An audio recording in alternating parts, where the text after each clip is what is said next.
हेडलाईनचे प्रस्तुतकर्ता घरकुल मसाले. दे रोजच्या जेवणाला मायेची चव घरकुल मसाले. संतोष देशमुखांच्या कुटुंबियांनी घेतली मुख्यमंत्री फडणवीसांची भेट. गुन्हेगारांना माफी नाही, दोषी कोणीही असो 100% शिक्षा होणारच. मुख्यमंत्री फडणवीसांचं देशमुख कुटुंबियांना आश्वासन. संजय राऊतांकडून कराडसोबतचा फडणवीस अजितदादा एकनाथ शिंदेंचा फोटो ट्विट. सरपंच संतोष देशमुखांच्या हत्येचा तपास खरंच होईल का? फोटो ट्विट करत राऊतांचा सवाल. बीड प्रकरणामधील आरोपींवर बुक्का लावा, कुणालाही भेटू देऊ नका. आरोपींची तेरे नाम मधील सलमान खान सारखी अवस्था झाली पाहिजे. सरपंच परिषदेतून सुरेश धसांचा निशाणा.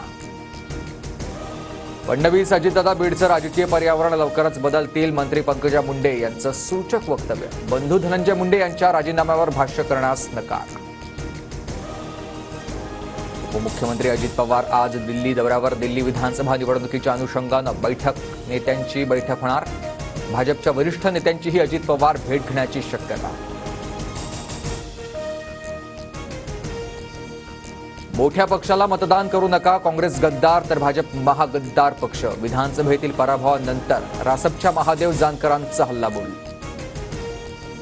पालिका निवडणुकीआधी दादरमध्ये शिंदे गट आणि ठाकरे गटामध्ये वाद. दादरच्या फुलमंडईतील बॅनर काढल्यानं समाधान सरवणकरांचा संताप.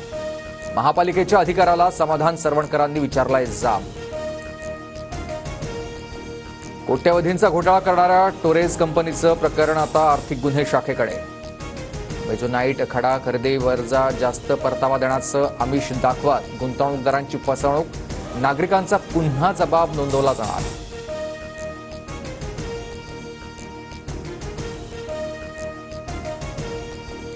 वादग्रस्त आयएस प्रशिक्षणार्थी पूजा खेडकरची याचिका दिल्ली कोर्टानं फेटाळली. अटकपूर्व जामिनासाठी पूजाची आता सुप्रीम कोर्टात धाव. कोर्ट दिलासा देणार का, याकडे लक्ष आहे.